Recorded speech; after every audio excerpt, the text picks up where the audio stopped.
Welcome back to my YouTube channel Tech Mechanical and electrical.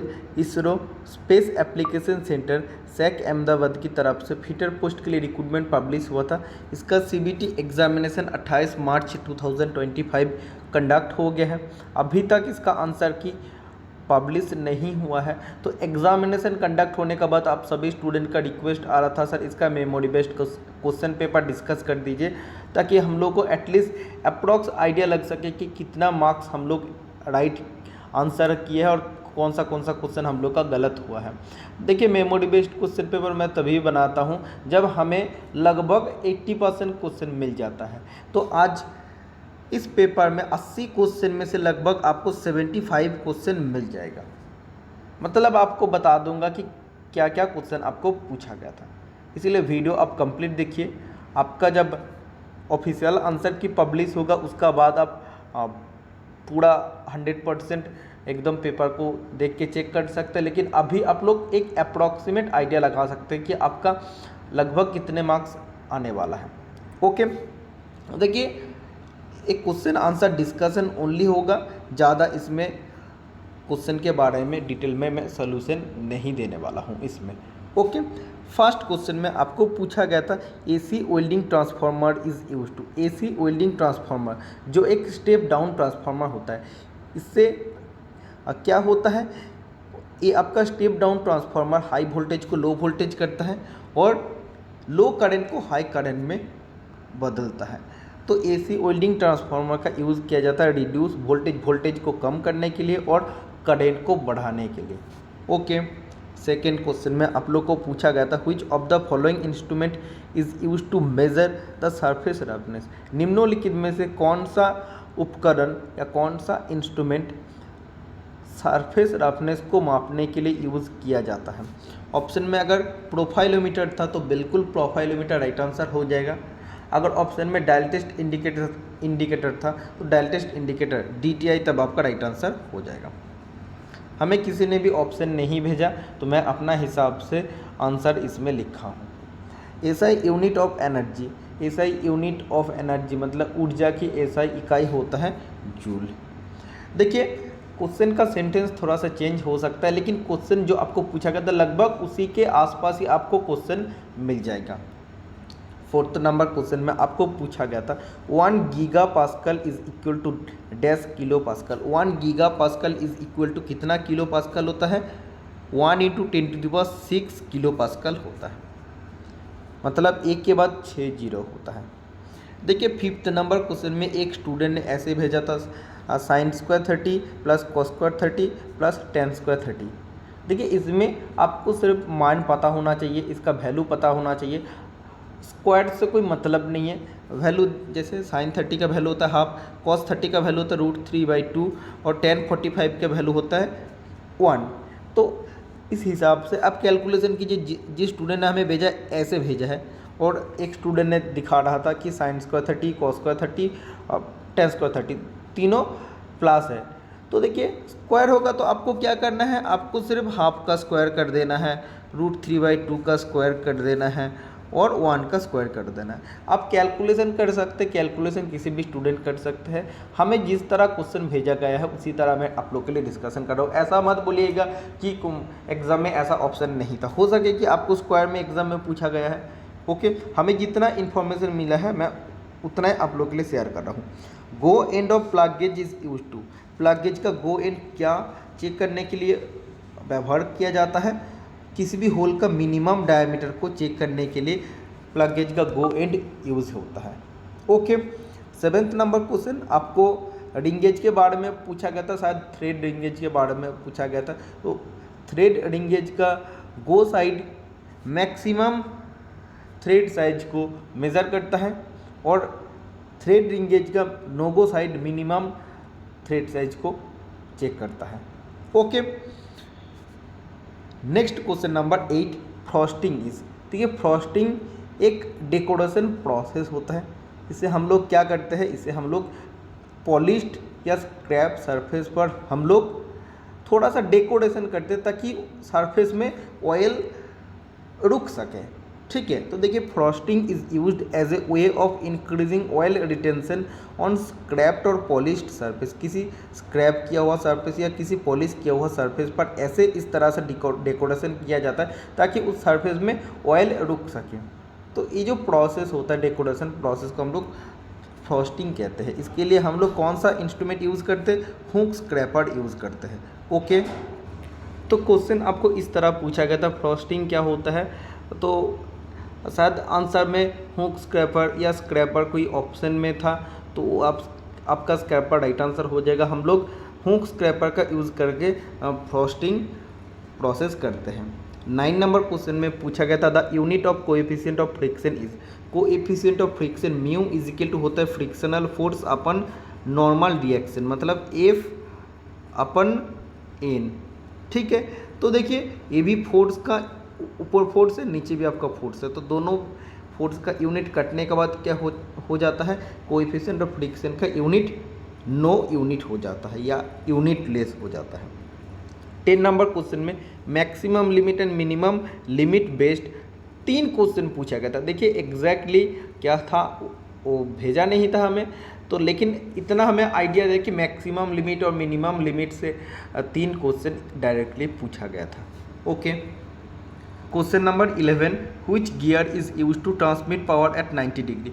मतलब वो कौन सा गियर है जो दो शाफ्ट के बीच में 90 डिग्री में पावर ट्रांसमिट कर सकते हैं without any change in speed ratio. मतलब स्पीड रेशियो में कोई भी किसी तरह का चेंज करके भी ना पावर को 90 डिग्री में ट्रांसमिट कर सकते हैं। तो ये आपका बीवेल गियर राइट आंसर हो जाएगा। Question number 12 which one of the following is not a type of feet. निम्नलिखित में से कौन सा फीट का एक प्रकार नहीं होता? तो फीट 3 टाइप होता है, एक होता है क्लियरेंस फीट, सेकेंड होता है इंटरफेरेंस फीट और थर्ड होता है ट्रांजिशन फीट। ऑप्शन में ट्रांसफर्ड फीट था, तो ट्रांसफर्ड फीट आपका राइट आंसर हो जाएगा।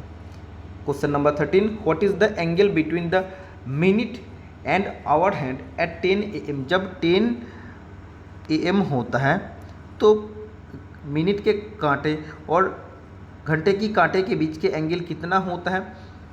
तो देखिए अगर आप टोटल ऐसे देखते हैं घड़ी में टोटल 12 ऐसे डिवीज़न होता है, ठीक है, 12 डिवीज़न होता है और एक सर्किल में टोटल कितना डिग्री होता है? 360 डिग्री होता है। इसको अगर हम लोग 12 से डिवाइड करते हैं तो 30 डिग्री आ जाएगा। मतलब एक एक डिवीज़न के बीच एंगल कितना होता है? 30 डिग्री का होता है। ठीक है, तो देखिए जब 10 बजता है ना, तो 10 बजने का टाइम होता है क्या है? आप देखिए ये अगर 10 होता है उसके बाद 11 होता है उसके बाद 12 होता है, तो देखिए ए एंगल आपको निकालने के लिए बोला है। जब 10 बजता है तो ऐसा रहता है, तो इसमें देखिए ये आपका 30 डिग्री होता है प्लस इधर और 30 डिग्री होता है, तो टोटल कितना डिग्री एंगल होता है? 60 डिग्री एंगल होता है। इतना समझ आ गया? वेट देखो इसमें लिखा है a clock is divided in 12 equal section, each section on the clock represent an angle of 360 degree upon 12 30 degree. Okay, तो एक एक सेक्शन का मतलब होता है 30 डिग्री, एक एक सेक्शन के बीच एंगल होता है 30 डिग्री।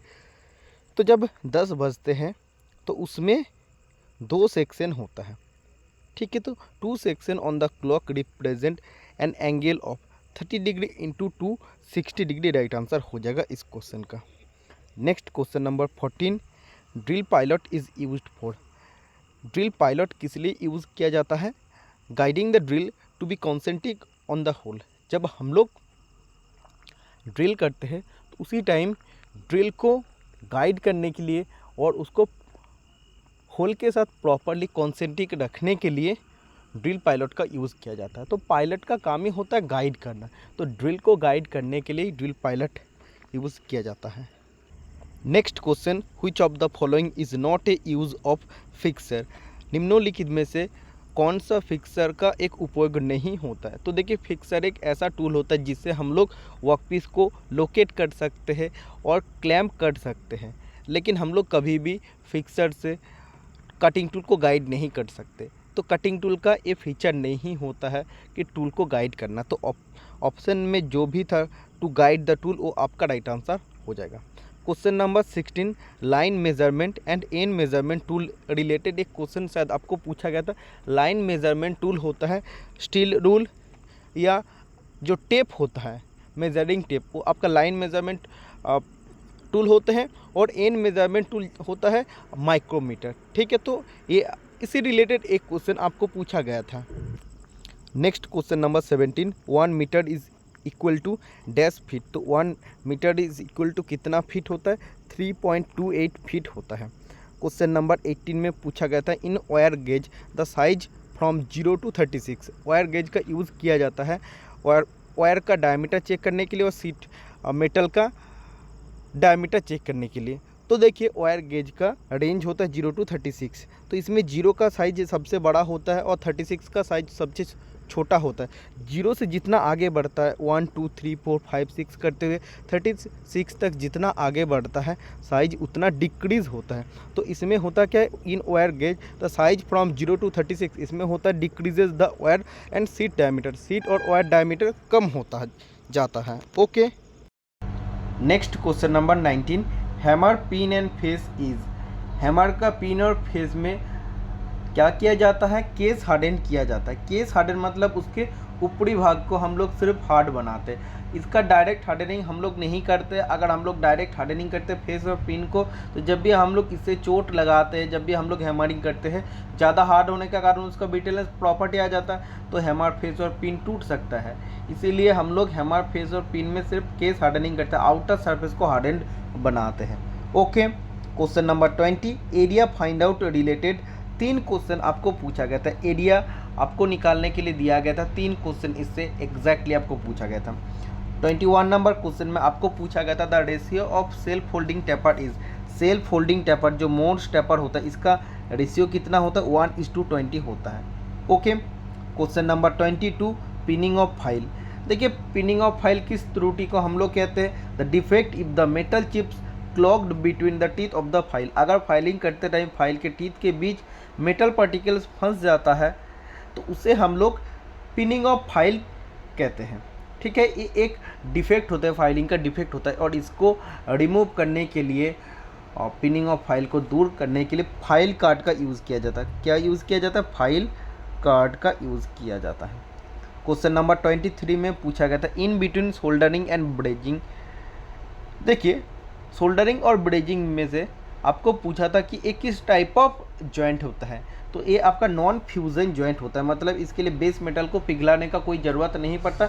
इसके लिए आपको अलग से, देखिए, सोल्डरिंग के लिए अलग से आपको सोल्डर मिल जाता है, और ब्रेजिंग के लिए आपको फिलर रॉड यूज़ करना पड़ता है। ओके, जब भी किसी को ज्वाइंट करने के लिए जब बेस मेटल को पिघलाने का कोई ज़रूरत नहीं पड़ता, तो वो आपका नॉन फ्यूजन जॉइंट होता है। ओके, और जब भी बेस मेटल को पिघलाना पड़ता है, वो आपका फ्यूजन जॉइंट होता है। Question number 24, which file is used for filing groups and angles more than 10 degrees. 10 degree नहीं पूछा था, इसमें 60 डिग्री पूछा था। अगर 10 डिग्री पूछता तो उसके लिए आपका नाइपेज फाइल राइट आंसर हो जाता, और इसमें बोला 60 डिग्री का किसी भी एंगल या ग्रुप में जब आपको फाइलिंग करना होता है, तो किस टाइप ऑफ फाइल का यूज़ करना होता है? ट्रायंगुलर फाइल का यूज़ करना होता है। इसका क्रॉस सेक्शन कैसा होता है? ट्रायंगल शेप का होता है। 25 नंबर क्वेश्चन में एल्यूमिनियम के गलनांक बिंदु से क्वेश्चन पूछा गया था, the melting point of aluminium is 659 degree centigrade. Option में 660 था शायद, तो वो आपका राइट आंसर हो जाएगा। देखिए, 4 ब्लॉक्स ऑफ डिफरेंट मेटल आपको दिया गया था, और इसमें आपको पूछा गया था कौन सा सबसे ज़्यादा भारी होता है। टाइटेनियम था, स्टील था, एल्यूमिनियम था, और एक मेटल आपको दिया गया था। तो इसमें से बोला कि 4 डिफरेंट मेटल का ब्लॉक है, और इसमें से कौन सा सबसे ज़्यादा भारी होगा। तो जिसका स्पेसिफिक ग्रेविटी जितना ज़्यादा होगा वो उतना ज़्यादा भारी होगा। टाइटेनियम था, तो टाइटेनियम का स्पेसिफिक ग्रेविटी होता है 4.5, स्टील का होता है 7.85, एल्यूमिनियम का होता है 2.7। इन 3 ऑप्शन में से स्टील का मेटल ब्लॉक का वेट सबसे ज़्यादा होगा। चौथा ऑप्शन क्या था एग्जैक्टली किसी ने स्टूडेंट ने हमें भेजा नहीं है।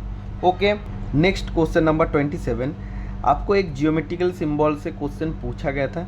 आपको इस फिगर को दिया था और आपको पूछा था कि कौन सा जियोमेट्रिकल सिंबल है, तो ये फ्लैटनेस है। ओके, अगर ऐसे स्ट्रेट लाइन होता तो आपका स्ट्रेटनेस हो जाता, ऐसा सिंबल होता वो सिलिंड्रिसिटी है, और ऐसा सिंबल होता तो परपेंडिकुलरिटी है। जब भी आप इसरो एग्जामिनेशन के लिए प्रिपरेशन करते हैं, तो आपको हमेशा इस चैप्टर को बहुत अच्छा से पढ़कर जाना है, क्योंकि इससे एक क्वेश्चन जियोमेट्रिकल सिंबल से आपको 100% पूछा जाता है। आप हर एक इसरो का पेपर, CBT पेपर आप ऑफलाइन पेपर चेक कर लीजिए, आपको ऐसा क्वेश्चन 1 या 2 क्वेश्चन मिल जाएगा। 28 नंबर क्वेश्चन में आपको पूछा गया था which of the following is not a type of chisel, निम्नलिखित में से कौन सा ऑप्शन चीजेल का एक प्रकार नहीं होता है। जैसे देखिए चीजेल आपका होता है, जैसे फ्लैट चीजेल होता है, क्रॉस कट चीजेल होता है, हाफ राउंड नोज चीजेल होता है, डायमंड पॉइंट चीजेल होता है और वेब चीजेल होता है। देखिए ऑप्शन जिस हिसाब से हमें भेजा था सब ऑप्शन एकदम मैच हो रहा था, लेकिन ऑप्शन में डायमंड काट था तो डायमंड पॉइंट चीजेल होता है, डायमंड काट ये आपका थोड़ा सा अलग था, उस हिसाब से ये आपका राइट आंसर हो जाएगा। चीजेल का टाइप्स मैं आपको बता दिया हूँ, तो एग्जैक्टली कौन सा अलग था वो आपको पता चल रहा है।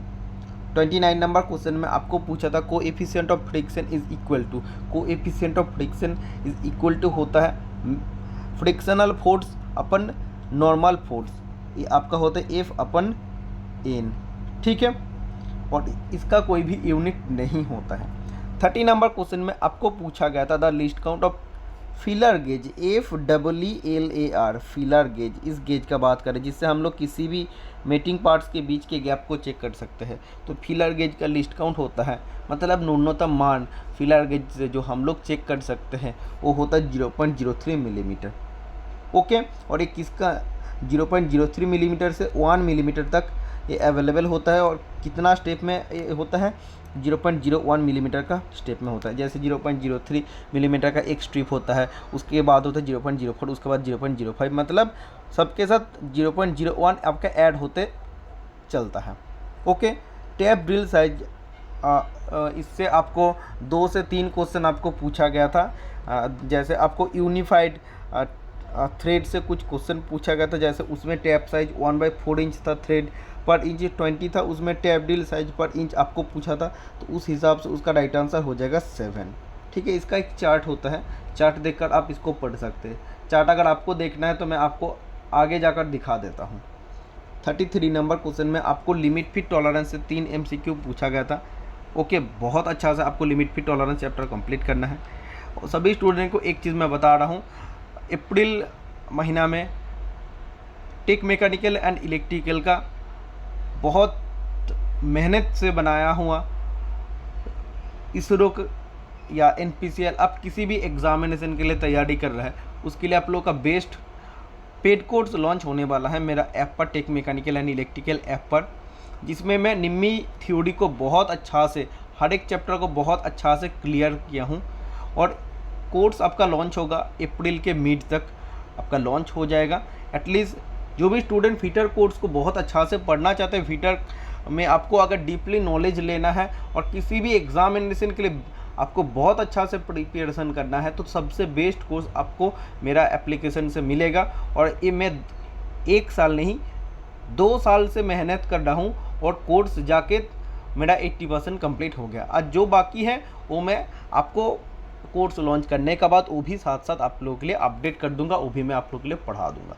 लेकिन जब मैं आप लोग से सब्सक्रिप्शन चार्ज लूँगा, मैं आप लोग को 100% गारंटी दे के बता सकता हूँ कि आप लोग को हर एक चीज़ टेक्निकल का सिखाऊंगा। बहुत अच्छा से मैं टेक्निकल कोर्स कवर कर रहा हूँ उसको। ओके, तो थोड़ा सा आप वेट कर लीजिएगा, Tech Mechanical and Electrical app से आप बहुत अच्छा से पढ़ सकते हैं। आपको इधर कोर्स पढ़ने का बाद आपको किसी और जगह में एटलीस्ट थ्योरी के बारे में किसी भी चीज़ जानने का कोई भी ज़रूरत नहीं पड़ने वाला है। देखिए, during filing metal is removed in, जब फाइलिंग करते हैं तो मेटल किस स्ट्रोक में निकलता है, जब फॉरवर्ड स्ट्रोक होता है वो आपका पुश स्ट्रोक होता है। ठीक है, तो उसमें मेटेरियल निकालता है। और देखिए, फाइलिंग करते टाइम जैसे मेटल फॉरवर्ड स्ट्रोक में निकलता है वो आपका कटिंग स्ट्रोक होता है, वो आपका पुश स्ट्रोक भी होता है। और नॉन कटिंग स्ट्रोक हम लोग रिलीज स्ट्रोक कहते हैं, और वो आपका पुल स्ट्रोक होता है। ओके, क्वेश्चन नंबर 35 आप देख लीजिए, which of the following is having less और मिनिमम टॉलरेंस। 4 ऑप्शन आपको दिया गया था, उसमें से आपको पूछा गया था कि टॉलरेंस किसका सबसे कम होता है। तो देखिए, ये जो आपका ऑप्शन था 90 प्लस 0.01 और माइनस 0.01, ये जो ऑप्शन आपका था ये आपका लीस्ट टॉलरेंस को इंडिकेट कर रहा है। ठीक है, इतना आपको समझ आ गया। क्वेश्चन नंबर 36 में आपको पूछा गया था which cutting oil add water, कौन से कटिंग ऑयल पर पानी मिलाया जाता है तो सोल्यूबल ऑयल राइट आंसर हो जाएगा। 20:1 में मिलाया जाता है, 20 आपका वाटर रहता है और 1 आपका ऑयल रहता है सोल्यूबल ऑयल। 37 नंबर क्वेश्चन देखिए, which chisel is use to cut oil group. Oil group कटने के लिए कौन सा चीज़ल यूज़ किया जाता है, half round knows chisel use किया जाता है। 38 नंबर क्वेश्चन में आपको पूछा गया था which hammer is used for hammering at corner. किसी भी कॉर्नर में जब आपको हैमरिंग करना होता है तो कौन सा हैमर हम लोग यूज़ करते हैं, स्ट्रेट पिन हैमर हम लोग यूज़ करते हैं। और क्रॉस पिन हैमर हम लोग तब यूज़ करते हैं जब आपको मेटल को किसी एक ही दिशा में स्प्रेडिंग करना होता है, फैलाना होता है, तब हम लोग क्रॉस पिन हैमर का यूज़ करते हैं। और बॉल पिन हैमर का यूज़ हम लोग करते हैं शेपिंग पर्पज़ के लिए या डिबेटिंग पर्पज़ के लिए।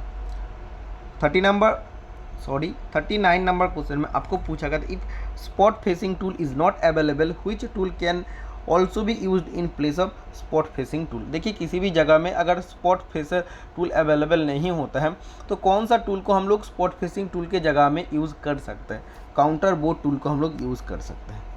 ओके, देखिए एक क्वेश्चन आपको पूछा था एकदम डेफिनेशन से, इसमें बोला था that identical components manufactured by different personal under different environment can be assembled and replaced without any rectification is called. मतलब देखिए बोल रहा है कि कोई भी ऐसा कंपोनेंट है जिसको अलग अलग पर्सनल बना रहा है, अलग अलग कंपनी बना रहा है, अलग अलग एनवायरनमेंट बना रहा है, लेकिन वही आपका कंपोनेंट अगर उसके किसी भी पार्ट ख़राब हो जाता है तो हम लोग मार्केट से किसी सेम उसी साइज और शेप का कंपोनेंट लेकर आते हैं और उसके साथ हम लोग असेंबल कर सकते हैं और इजीली रिप्लेस करके उसको हम लोग यूज़ कर सकते हैं, जिसके लिए कोई भी रेक्टिफिकेशन का ज़रूरत नहीं होता। तो इस प्रॉपर्टी को हम लोग क्या कहते हैं, इस प्रॉपर्टी को हम लोग इंटरचेंजेबिलिटी कहते हैं, इंटरचेंजेबिलिटी कहते हैं। जिसके कारण क्या होता है, एक किसी भी पार्ट का कोई भी मतलब किसी भी सोचिए मशीन का कोई भी पार्ट ख़राब हो जाता है तो दूसरे कंपनी से बनाया हो उस पार्ट को हम लोग इसमें रिप्लेस करके यूज़ कर सकते हैं। तो ये इंटरचेंजेबिलिटी प्रॉपर्टी होता है। तो इसका एकदम डेफिनेशन से यही चीज़ आपको पूछा गया था। Parallel block is used for, parallel block इसलिए यूज़ किया जाता है setting workpiece horizontally while machining करते टाइम जब वर्कपीस को हॉरिजॉन्टली सेट करना होता है तब पैरेलल ब्लॉक का यूज़ किया जाता है। ये जोड़े में अवेलेबल होता है। ओके, देखिए 42 नंबर क्वेश्चन में पूछा गया था what is the purpose of edge stiffening. Edge stiffening का क्या पर्पस होता है या इसे हम लोग क्या कहते हैं, हेमिंग हम लोग कहते हैं। बहुत इंपॉर्टेंट क्वेश्चन है। 43 नंबर क्वेश्चन में आपको पूछा गया था which of the following is not a part of combination set. Combination set का 3 पार्ट होता है mainly, protractor head, square head और सेंटर हेड, लेकिन बिवेल हेड नहीं होता, इसलिए बिवेल हेड राइट आंसर हो जाएगा। 1 pascal is equal to dash bar, 1 pascal is equal to 1 into 10⁻⁵ bar, मतलब 1 bar is equal to 10⁵ pascal होता है। ओके, देखिए जैसे आप जानते हो 1 inch is equal to 25.4 millimetre, इसमें आपको पूछा था 3/4 इंच इज इक्वल टू कितना मिलीमीटर हो जाएगा, तो इसको कैलकुलेट करने के बाद 19.05 मिलीमीटर राइट आंसर हो जाएगा। Next question number 46, 12.9 stamped on A bolt head, what does it represent. किसी भी बोल्ट हेड में जब 12.9 लिखा रहता है इसका अर्थ क्या होता है। 12.9 देखिए इसमें 2 नंबर होता है, एक आपका 12 और 9, ये आपका पहला नंबर 12 और सेकेंड नंबर 9। इसका कुछ मीनिंग होता है, कुछ अर्थ होता है, क्या होता है वो आप देख लीजिए। जैसे देखिए first number 12 represent approximate minimum tensile strength in megapascal. First number जो 12 है वो approximate minimum tensile strength megapascal में इंडिकेट करता है। इसके लिए आपको फर्स्ट नंबर के साथ 100 से आपको मल्टीपल करना पड़ता है, तो जो भी वैल्यू आएगा 12 × 100 तो आपका 1200 मेगापास्कल क्या आएगा, टेंसाइल स्ट्रेंथ आ गया है। और जो सेकेंड नंबर आपका 9 है वो आपका ईएल स्ट्रेंथ को इंडिकेट करता है, ये आपका परसेंटेज में इंडिकेट करता है। ठीक है, तो परसेंटेज में इंडिकेट करने के लिए आपको 10 से मल्टीपल करना होता है, जो भी सेकेंड नंबर होता है वो 10 से मल्टीपल करना होता है। तो देखिए ये आपका जो होता है ये आपका परसेंटेज में आ जाता है। तो EL strength is equal to कितना होता है, 90% ऑफ टेंसाइल स्ट्रेंथ। ठीक है, तो इधर आपका 90% मतलब 90/100 इंटू टेंसाइल स्ट्रेंथ आपका 1200 था, इसको कैलकुलेट करने के बाद 1080 मेगापास्कल आ जाएगा। तो देखिए पहला नंबर टेंसाइल स्ट्रेंथ इंडिकेट कर रहा है और second number EL strength indicate कर रहा है। EL strength is equal to कितना होता है 90% या जो भी आपका है पार्ट वो आपका परसेंटेज ऑफ टेंसाइल स्ट्रेंथ होता है। जो भी नंबर होता है इसके साथ आपको 10 से मल्टीपल करने के बाद वो आपका परसेंटेज में आ जाएगा, उतना परसेंटेज टेंसाइल स्ट्रेंथ का जो भी वैल्यू होगा वो आपका ईएल स्ट्रेंथ हो जाएगा। ओके, 47 नंबर क्वेश्चन आप देख लीजिए। जैसे रिमिंग करने के लिए आपको सबसे पहले वर्कपीस में होल बनाना होता है। तो रीमार ड्रिल साइज निकालने के लिए आपको एक न्यूमेरिकल क्वेश्चन पूछा गया था। Find out the reamer drill size of major diameter 10 millimetre, under size 0.15 millimetre और ओवर साइज 0.05 मिलीमीटर। तो देखिए reamer drill size is equal to major diameter minus under size plus over size. तो under size इतना है, over size इतना है, तो minus करने के बाद देखिए 9.8 मिलीमीटर ये आपका हो गया रीमार ड्रिल साइज। मतलब किसी भी वर्कपीस में रीमार चलाने से पहले आपको सबसे पहले होल क्रिएट करना पड़ेगा। तो इसके लिए ड्रिल का साइज कितना होगा, 9.8 मीटर होगा। और उसके बाद जब 9.8 मिलीमीटर का होल बन जाएगा, उसके बाद जब आप रीमार यूज़ करेंगे तो फाइनल रीम्ड होल का साइज बन जाएगा 10 millimetre. Okay, question number 48, A threaded screw of double start having 0.5 millimetre pitch with rotating 100 rpm, then how much distance is moved in 1 minute। देखिए एक थ्रेडेड स्क्रू है जिसमें डबल स्टार्ट थ्रेड है और 0.5 millimetre उसका pitch है और ये 100 rpm में घूम रहा है। rpm मतलब रेवोल्यूशन पर मिनट, मतलब 1 मिनट में वो 100 चक्कर लगा रहे हैं। ठीक है, तो आप जानते हैं लीड इज इक्वल टू क्या होता है। लीड का मतलब होता है 1 कंप्लीट रोटेशन ऑफ स्क्रू। ठीक है, इसमें देखिए बोल रहा है कि मिनट में 100 रोटेशन लगा रहे हैं ये आपका थ्रेडेड स्क्रू। तो डबल स्टार्ट थ्रेड के लिए लीड इज इक्वल टू कितना हो जाएगा, 2 इंटू पिच हो जाएगा। तो 2 इंटू पिच मतलब 1 मिलीमीटर आपका आ जाएगा। तो ये आपका लीड हो गया। लीड मतलब एक चक्कर में थ्रेडेड स्क्रू आपका 1 मिलीमीटर आगे बढ़ा है। तो मिनट में आपका 100 चक्कर लगा रहा है, तो टोटल कितना डिस्टेंस मूव होगा, तो distance moved in 1 minute. 1 minute में कितना डिस्टेंस मूव होगा जब स्क्रू थ्रेड एक चक्कर में 1 मिलीमीटर आगे बढ़ रहा है। इसमें बोला है कि 1 मिनट में वो 100 चक्कर लगा रहा है। ठीक है, तो 100 चक्कर मतलब कितना डिस्टेंस मूव होगा, 100 मिलीमीटर डिस्टेंस मूव होगा। 49 नंबर क्वेश्चन में आपको पूछा था which of the following is not a property of coolant. निम्नलिखित में से कूलेंट का कौन सा प्रॉपर्टी गुण नहीं होता है। ठीक है, तो इसमें देखिए ऑप्शन में एग्जैक्टली क्या पूछा था किसी ने भी भेजा नहीं है, लेकिन एक क्वेश्चन आपको पूछा था which of the following is a fastener. निम्नलिखित में से कौन सा एक फास्टनर होता है। रिवेट होता है, परमानेंट फास्टनर, पिन होता है, टेम्पोररी फास्टनर, थ्रेडेड स्क्रू होता है, टेम्पोररी फास्टनर। इसीलिए सब आपका फास्टनर होता है। ऑल ऑफ द अबव इसका राइट आंसर हो जाएगा। 51 नंबर क्वेश्चन में आपको पूछा था the algebraic difference between the minimum size and the corresponding basic size is called. जब मिनिमम साइज से कॉरेस्पॉन्डिंग बेसिक साइज को माइनस किया जाता तो वो आ जाता आपका लोअर डिविएशन। ठीक है, तो लोअर डिविएशन राइट आंसर हो जाएगा। देखिए ऐसा एक फिगर दिया था, ये आपको पता चल रहा है कि ये आपका रेडियस गेज है। तो इसे जब आप चेक कर रहे हैं तो देखिए रेडियस अगर आपका 2 मिलीमीटर होता है तो ये आपका प्रॉपरली थोड़ी ना चेक हो रहा है। इसमें जो रेडियस है वर्कपीस में जो रेडियस है 2 मिलीमीटर से ज़्यादा है। इसीलिए आपको फिगर से आपको ये पता लगाना था कि इसमें क्या दिख रहा है। तो इंटरनल रेडियस आपका इंटरनल रेडियस है, लेकिन उसका साइज कितना 2 मिलीमीटर से ज़्यादा है। तो internal radius is more than 2 millimetre, ये आपका राइट आंसर हो जाएगा। Drilling can be done in which machine. Drilling कौन से मशीन पर हम लोग कर सकते हैं, ऐसा ऑप्शन दिया था जैसे सेपर मशीन, स्लॉटर मशीन, ऐसा कुछ ऑप्शन दिया था। तो उस हिसाब से मिलिंग मशीन राइट आंसर हो जाएगा। मिलिंग मशीन पर हम लोग ड्रिलिंग कर सकते हैं।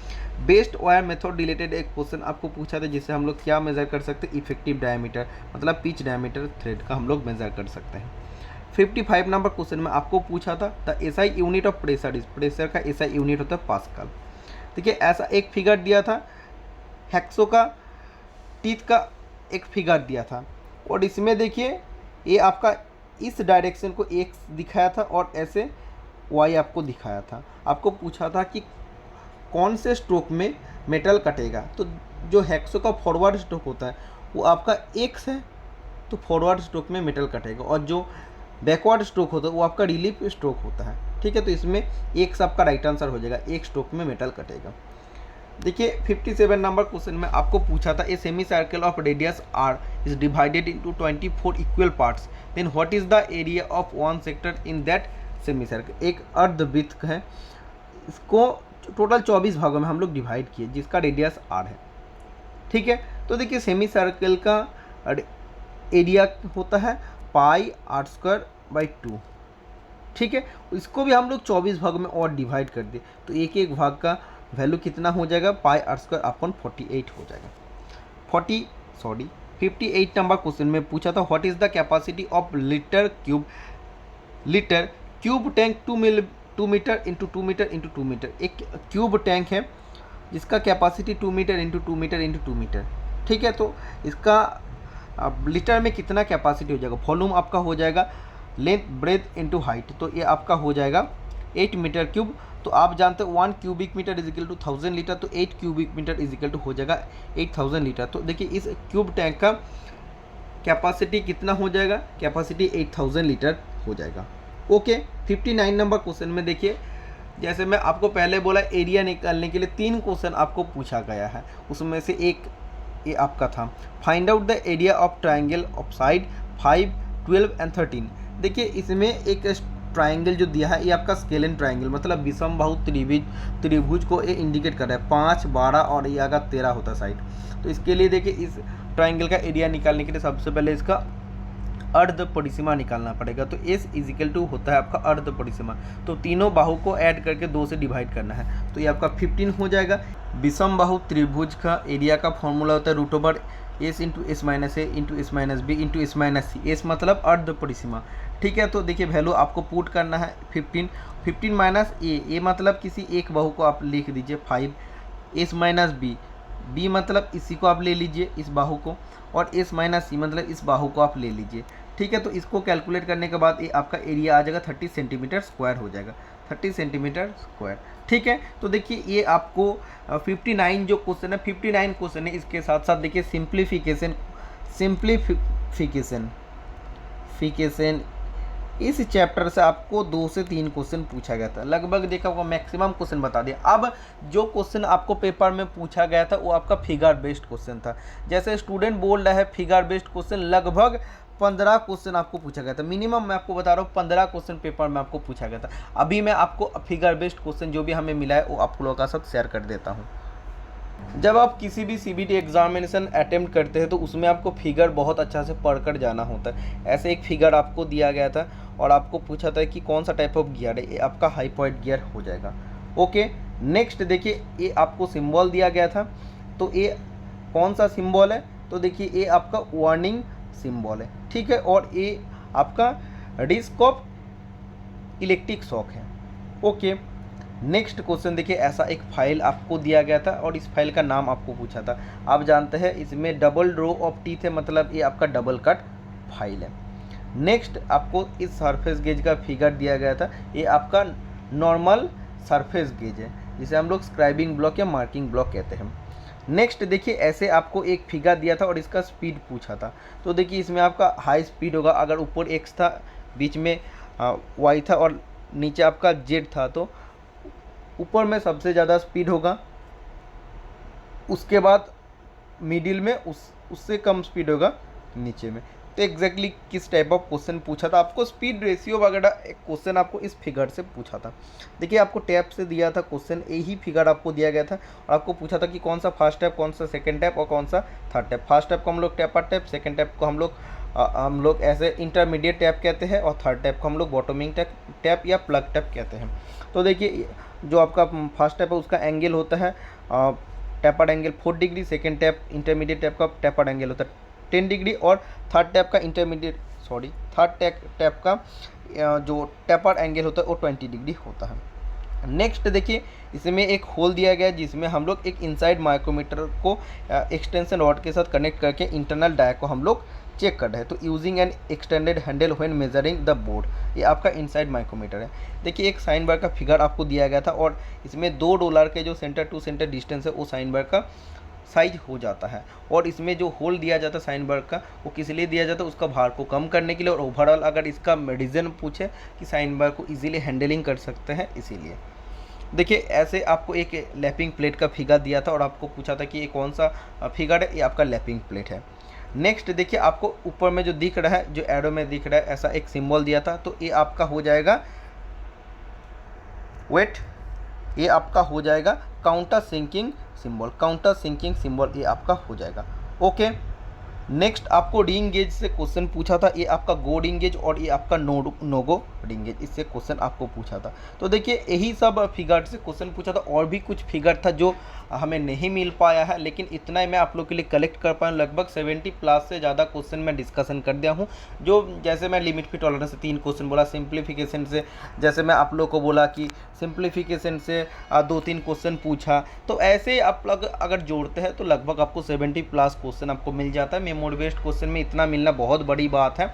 अब ऑफिशियल आंसर की के लिए थोड़ा सा वेट कर लेते हैं, जब भी आएगा मैं डिटेल डिस्कशन ऑफिशियल आंसर की का साथ करूँगा। एटलीस्ट आप लोग ऐसे सपोर्ट कीजिए, किसी भी जब भी सीबीटी एग्जाम ऑफलाइन एग्जाम होता है तो उसका मेमोरी बेस्ड क्वेश्चन आपको जितना भी याद है, 5 क्वेश्चन, 10 क्वेश्चन, 2 क्वेश्चन, 4 क्वेश्चन, आप एटलीस्ट हमें भेजिएगा जरूर, तब मैं जाके मेमोरी बेस्ड क्वेश्चन का एनालिसिस कर पाऊंगा। इससे सिर्फ आप लोगों का नहीं, आने वाला जो भी स्टूडेंट होता है फ्यूचर में, उस सभी स्टूडेंट को बहुत ज़्यादा बेनिफिट्स मिल जाता है, जिसके कारण आप देखिएगा किसी भी डिपार्टमेंट का पेपर जब भी आपको ढूंढना होता है, मेरा ये वीडियो सबसे सामने आ जाता है, क्योंकि मैं उस रेगुलरिटी को मेंटेन कर रहा हूँ आप लोगों का सपोर्ट से। तो आज के लिए इतना ही, मिलते हैं नेक्स्ट वीडियो पसंद आए तो वीडियो को लाइक कर दीजिएगा। Tata, bye bye.